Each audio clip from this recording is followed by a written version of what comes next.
rearranging the geometry of the body is about creating a divine form from an ordinary flesh and bone system that we have. These 114 chakras, if we rearrange them in a certain way, a complete different possibility becomes available around those forms. So in India, such people get referred to as Bhagwan.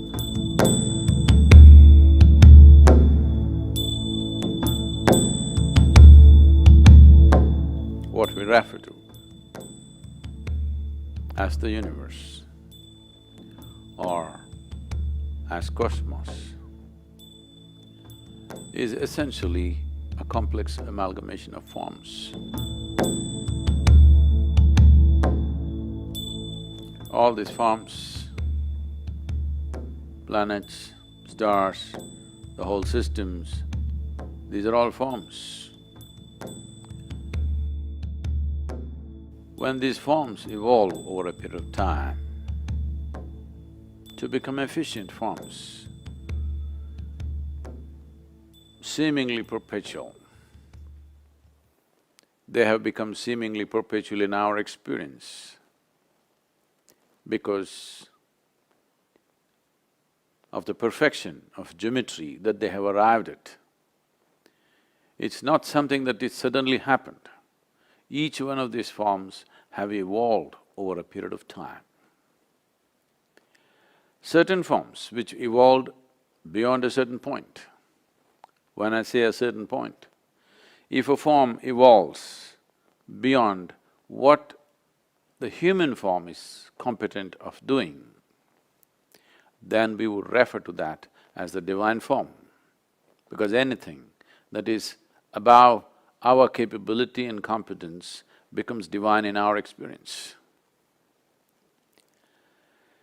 So when we say divine forms, the misunderstanding in the monotheistic religions is that those who have many forms have lost their way. That is, they do not know what divinity is, they have invented too many images. These forms are not invented, they're derived. By observing the nature of the universe, identifying that certain forms are able to perform and exist in a reverberance which is beyond what is normally considered human, then all those forms we identified as divine forms, which are worthy of looking up to.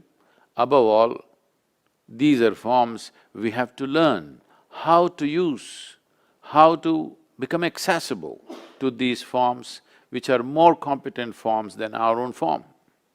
There are natural forms on this planet which can function in a higher intensity than the human form, or we can assemble forms, or we can create forms, a certain combination of forms which will function in a higher way than the way we are right now. In fact, the whole system of yoga is just about arranging or rearranging your own form. These 114 chakras, which are a certain energy forms by themselves, if we rearrange them in a certain way, the same human being who was just flesh and blood, living within the compulsive nature of that dimension of life, can suddenly be transformed into a higher possibility. It is those people who have transformed themselves or the geometry of their existence to a higher level, either by realization or by understanding or by sheer intensity of energy or emotion, they have transformed themselves into a higher geometric form so that their very presence exudes a completely different dimension of energy, a complete different possibility becomes available around those forms. Then we refer to those forms as divine forms. So in India, such people get referred to as Bhagwan, or there are so many other names which essentially means godlike or divine. The nature of the human body has come with a certain arrangement. There's a whole science which has become a very quasi kind of science these days because of the intuitive sciences have fallen on bad places because general integrity in the society has fallen. People start saying things, guesswork is considered intuition.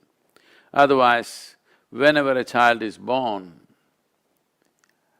usually in India, they used to call a person who's intuitive, who'd come and observe the geometry of the child's body and would say, this is what is possible in this child's life.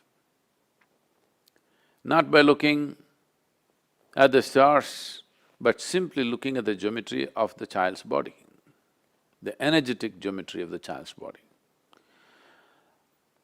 Probably most of you have heard about how a certain person predicted Gautama, the Buddha's future. He said he will either become a great emperor or a great saint. So this may, for logical minds, this may look like, oh, this is, come on, this or that. Both sides of the coin, if you say you're bound to be right. No, he's only talking about looking at the intensity of the geometry.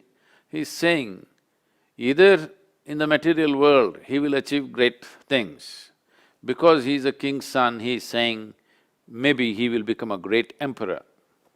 Or because of a certain observation, if such intensity is there in the child, why would he waste his time ruling over people? He would rather embrace them, which is more sensible to do. He would rather transform them, which is more sensible to do. So, he said the intensity is going beyond being an emperor. Being a king's son, probably he will become an emperor. But when I look at the intensity of the geometry, maybe he will become a great sage. Well, he turned out the other way around. He was not wrong in that prediction. If he had fallen back in his life for some reason, maybe he would have become a great emperor, a conqueror. Maybe he would have conquered many lands and become a great emperor. Great emperors did not happen without so much guile, violence and many things which most people wouldn't want to do in their lives. To be a great emperor, you have to do many things that a whole lot of sensible people will not be willing to do. So Gautama chose the other way around and the prediction was not wrong.